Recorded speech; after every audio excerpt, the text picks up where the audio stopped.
Hey everybody, James at Jackson Systems here for this week's Happy Hour. Thanks for joining us and filling in for Jillian. This week, we have Mr. Tim Burke from Emerson White Rogers, very knowledgeable man who's going to be joining me, and we're going to be talking about flame rectification, as well as talking about a little bit about guitar and concerts and some weird routes through Chicago that we've taken. So it's sure to be a good one. Stick around. Welcome everybody to this issue of Drinking Around the World, or what is it called? It's called, I think... Happy Hour? Happy Hour, that's it. I'm happy, are you? I'm just thrilled I think to be here. might be too happy. Anyways, That's your third, isn't it? Yeah, that's third or fourth. So my name is James. I'm one of the account managers here at Jackson Systems. Cheers.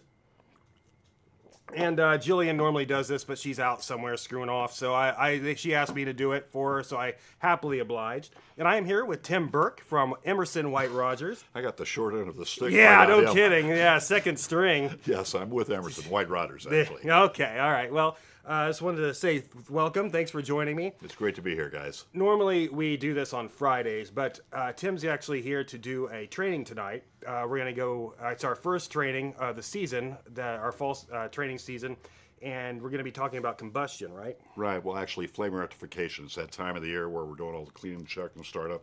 So we'll spend a few minutes going through that with the guys. Okay, so you've been there a long time, right, at the company? I have. I actually started with them in 1981. Were you even born then? I was just born in 81. Wow. Yeah, I started there in 81, so I've been with Emerson White Rogers a long time. Okay. Been knocking around the trade for a long time. I'm a tech guy. Gotcha. Not a sales guy. Oh, I forgot to ask. What are you drinking? Well, because I'm working tonight, normally I drink club soda, but I don't want the heavy stuff tonight, so I'm just drinking water. Oh, that makes sense. Very responsible. That's what this is, too. Have another hit. So 1981, wow. 1981, and I worked in the lab and in marketing and sales, and now I'm a manager, so I don't get my hands dirty or bloody as much as I used to. Right, wow, that's crazy. Well, you've probably seen it all, huh? I wouldn't say I see something new every week I go out. Okay, well, I didn't tell you this before we started filming, but you've been here before. I have. And I was actually at that training, and I Were thought you you? did fantastic, yeah.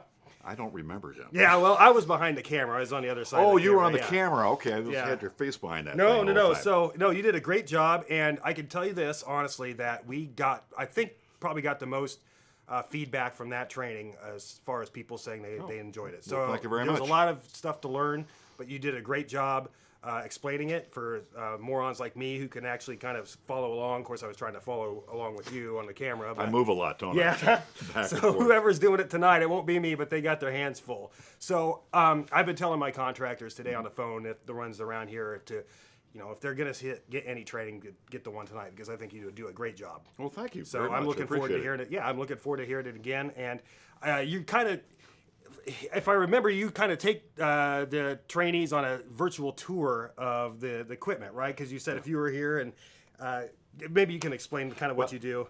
First off, I think like a contractor. Unfortunately, I also talk like a contractor, so a curse word comes out occasionally, unfortunately. I try to watch it. Around here? But basically looking at it from a hands-on perspective where you can use the information right away. I mean, you can do all the theoretical training you want, but how do we get on the job and pull off the job quick? So that's the way we attack training as far as I'm concerned. In your opinion, do you think it's important for maybe even guys that have been doing it for a little while to constantly go back to the trainings and get refreshers and things like that? Well, I've been doing this 40 years, and I need to go back for training every year. It's just, the market's changing so quick. Yeah. You know, with all the Wi-Fi technologies and Bluetooth's coming, I mean, I can tell you right now, anything that's consuming energy is going to have a Wi-Fi radio Yep. in the next 10 years. I mean, we're talking gas valves, ignition systems, furnaces, AC. The whole HVAC system is going to communicate eventually. Yeah. You got to keep track of what's going on. Sure. You know, you got to understand the fundamentals. I get that, but I've had to learn all this Wi-Fi technology in the last 10 years. It's just Yeah. been tremendous. Well, I could tell you one of the challenges we have as salespeople here at Jackson Systems is bringing contractors that have been doing it for years, like, you know, bringing them, you know, over to the new technology. You know, sometimes, you know, we have to do it kicking and screaming, but, you know, the real challenge to bring people on board with the Wi-Fi thing. And Well, say there's this probably the way, a lot of guys out there that are like me, been doing it 40 years, and you know what you're doing, and it's worked for years, Yep. so we got our habits. And all I can say is we got to change our habits because things have changed so Yep. quickly. Yep. You know, the basics, You got to know them, but you also got to understand what's coming down the pike. Yeah, excellent. Well, I am really looking forward to the training tonight. I hope everybody else is out in internet land. And don't forget, folks, that we do record all of our training, so you can go back later and rewatch it again and again and again and again. And I will be at the beginning of this one, so you can, if you want to just watch that part, you can, or you can skip through me and just watch him. It's whatever you would like to do. Skip them. Yeah, skip me. It's probably not worth watching. So, you're a musician. I am. We were talking about this before we went on, and you dabble a little bit in guitar. Is that what I hear? Well, I dabble a lot in guitar. Yeah. It was kind of funny. I pulled into the parking lot, came up, and Tyler, who's in the back office there doing the production, was telling me how this is more of just a conversation. It's not technical or trying to sell anything. I said, I'll grab my guitar and bring it in and sing for you guys. He goes, you got a guitar? I said, yeah. Everywhere I travel, I carry a guitar with me. My wife's ready to kill me. I got 12 different guitars. Whoa! Yeah, I'm really into it. Recording studio and all that stuff. Do you have a shared bank account? No, I have to ask her for the money, so she controls which guitars I Yeah. get. Wow, I need some pointers from you. You beg a lot. Yeah, I guess so.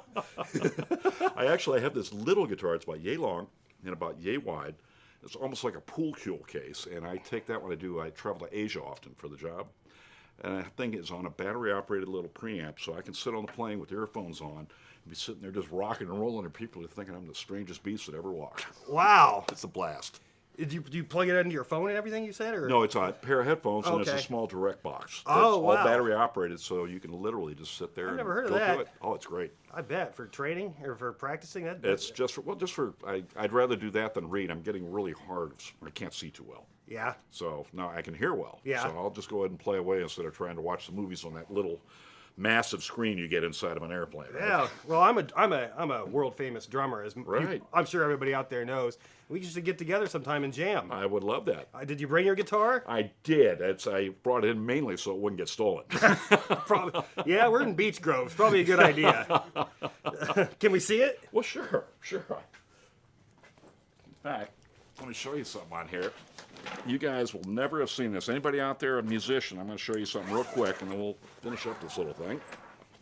Here's the headphones. Let me just take this off. Throw that all down. It's all right. Okay. I just throw it out there. If you take a look at this thing, this is a custom guitar. Look up here. You see how it has 8 tuners up here? Mm-hmm. It's got 8 strings on it. It's not a 6-string. It's an 8-string. Wow. And it's also called a baritone guitar. You know what it is when you have a voice that's a baritone like mine? It's kind of like deep. got Yeah, that I radio can't thing. relate, but I know what you're saying. All right, well, this one here is a baritone guitar, so it's actually tuned a perfect fifth below E, and it has 8 strings, and there are only one manufacturer for this. It's called Taylor Guitars. They're $2,500. My wife would kill me if I spent $2,500 bucks on another guitar. So I found this one here, as you can see. That's an Ibanez 8-string for standard tuning. It's a beauty. And I had it rebuilt for bass. Really? So it literally is way down in the register because I've gotten so old, my voice has come way down. So this is actually, I got probably about $400 in this thing. Mm-hmm.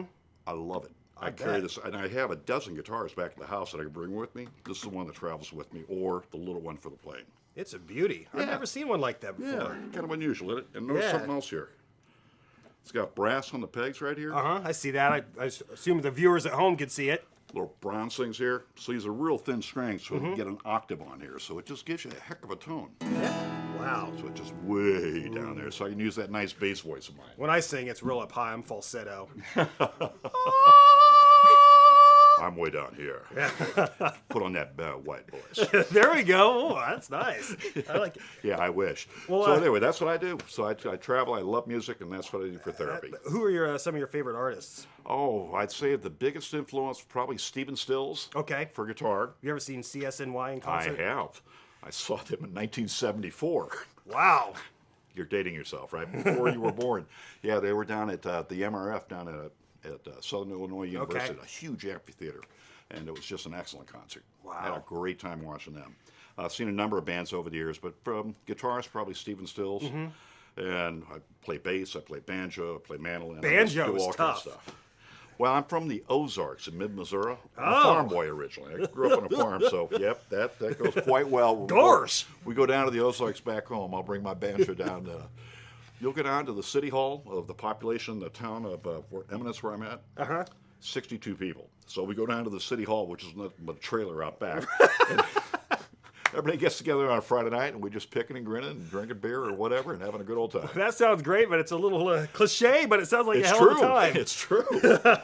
I lived it, man. That's awesome. Well, that's great. You know, my passion is music too, and so I'm more of a rock metal guy. But I can appreciate that, and I'd love to hear you play sometime. Actually, you should show that to our coworker JD, who does these sometimes. He thinks he's a guitar player. He kind of sucks, but no, he's all right. You'll have to introduce me to JD. I will. We'll I've do been it up right here after so this. darn often. We'll do that. We'll go talk to him right after this. But I'm trying to think. What was your high point this week? What's the best thing that Oh happened this week? we had to do high had and to low remind point. him. Thank you. Yeah. Have another beer. Yeah. Honestly, And I'll drink my if water. I have a high point, it's probably this cooler weather that we're getting. Yeah. I don't know about you, but I don't do well on heat. I have a Norwegian blood coursing through my veins from the Vikings, and I think that has a lot to do with my dislike of high temperatures. I start sweating, and I'm immediately mad. Cooler weather is my bag, man. Well, I'll tell you, I was driving up to Chicago. That's where I was before I came down here to Indy. And I was heading up through Illinois, and the temperature dropped from 78 degrees to 61 degrees in about 20 miles. It was when do you guys get hit with that big storm that came through? Yeah. Oh, That was yeah. Scary. I mean, I had to pull off a couple times. But I felt so good when I got to Chicago because I wasn't sweating. Yeah, nice. But I didn't bring a coat, so I was serving for to get it either way. Oh, nice. What about your high of the week? I had the most unusual week. I really did. I've been doing this 40 years, right? So I've been around forever. And I got a text message from a guy that used to work for me. About 10 years ago, he retired. Said he was going to be in Greenville, Illinois, which is down lower southwestern Missouri, right on Interstate 70. He says, "Are you in town?" And I said, "I just happen to be leaving for Chicago tomorrow, and I'm literally going right past that place on my way up north." Okay. So I went in and saw him, visited for a little bit. It was great to see him after all these years. Good friend. His wife came down with him. They have an RV they travel around. When she was at a campground about 5 miles away, I stopped by there and saw her. Got in my car, drove north up into Chicago, and I had a big meeting yesterday with a distributor up in Chicago. Walked in, and all of a sudden this guy from behind grabs me in a bear hug, and I thought I was going to get attacked or whacked or whatever. I turned around and my jaw dropped. Another guy I worked with about 20 years ago is now the guy running the operation up there. So it's been old homeboys week this week. Oh my goodness. So it's been fun seeing everybody. Wow, that's a small world, is it not? Well, it is, but the thing is, they've all worked for other companies since then. So it's a Okay. small industry, is the way I like to call it. I could see that. It's all about who you know, I guess. Pretty much. You do it long enough, you're going to know everybody. Yeah. I think we're supposed to talk about our low of the week. I think my low of the week happened. I think it was yesterday. Where you ever have those kind of lucid dreams where it's in the morning and you're dreaming and you dream that you wake up and go through your whole morning routine only to have to actually wake up and do it again. Were you drinking that night? I'll plead the fifth on that, and I do mean fifth, or maybe half gallon. I don't know. Whatever. But anyways, no, I was dreaming that I woke up and I was knocking everything over, like in the kitchen, making a you're mess. kidding. No, so I wake up, alarm clock goes off, worst sound in the world. Wake up, drag myself out of bed, and I'm. Actually, that happens in real life. I'm dropping stuff out of the fridge and knocking things over, and I think my girlfriend is wondering what the hell's wrong with me. But I was like Ozzy Osbourne in the kitchen, just knocking over stuff and running into things. It was terrible. But I eventually woke up, had some coffee, and came to work and had a great day. Oh, that's fantastic. What about you? Honestly, one, Chicago traffic, which sucks. We know, but I made a wrong turn. Never make a wrong turn in Chicago.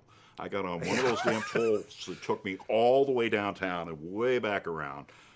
Finally fought my way out of there, and it cost me about $12 in tolls trying to figure out how to get back out of the city. So Yeah, always never listen to Google Maps because they're not always right. Yeah. One time I was with somebody, we were going to a wedding, and I fell asleep. I was Were in you the car. driving? I was no, not this time. I was a passenger this time, and I fell asleep. And I wake up, and I asked the person I was with. I looked up, like, we're not on the highway, and I said, "Where are we?" And she said, "You don't really want to know." And I'm like, "Oh no, don't tell me." He's like, "We were in downtown Gary." Ooh. Yes, I And went I through was there. like, That's what rough. are we doing here? Let's go, let's go. I was a little nervous, but here I am today, so it turned out okay. Awesome. So Awesome. I think that'll do it for today. Tim, Okay. thank you so much for coming on. I had a great welcome. time. I did too. Folks, I hope I did okay as your host. I'm about 6 or 7 in deep in, so don't blame me. So anyways, hope some of you, if you're watching this, maybe you can come to our training tonight if it's going to be out. If not, come to our other trainings the rest of this season. We do it pretty much every week. It's great stuff, lots to learn. Got a lot of great presenters just like this gentleman. So thanks again, and we'll see you next time. Take care, guys.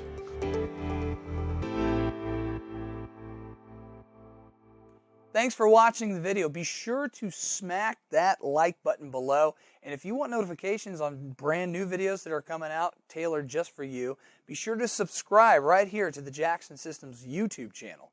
Now, if there's some videos you missed, you can always check it out right here. Go ahead and click subscribe. Other videos, like.